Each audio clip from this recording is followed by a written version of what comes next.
being out there and standing here, being close to the site like I am right now, it was very peaceful.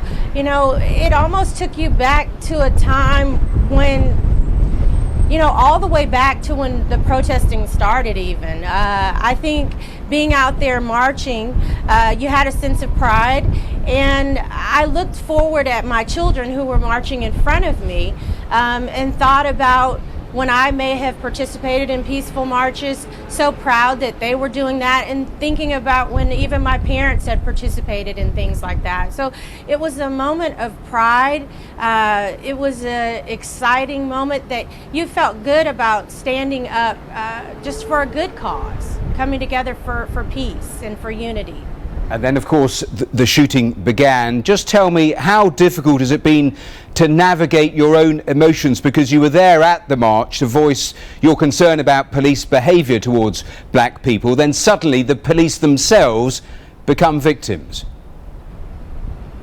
You know, that was really hard. I think even right now it's a little bit difficult for me to be so close to the scene. Just recalling all that happened right here, but remembering the moments of peace that were taking place in the beginning. But I did look back behind me and just to recall how close I am to where we were shielded and where we were protected.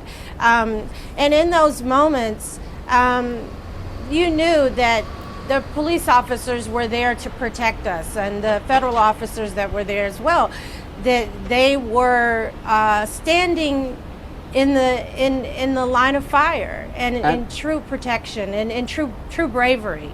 Now, President Obama has been in office 2 terms.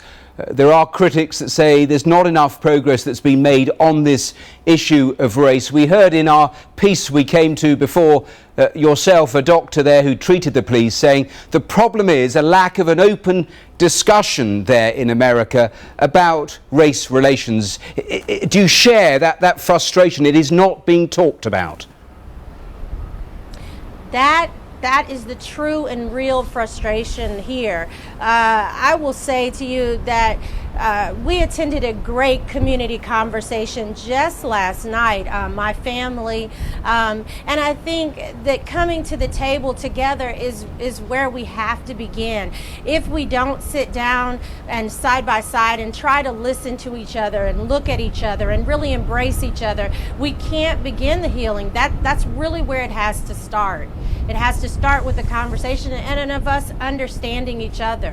Just briefly, because you accepting each other. Briefly, you told me you were there at the march with your son.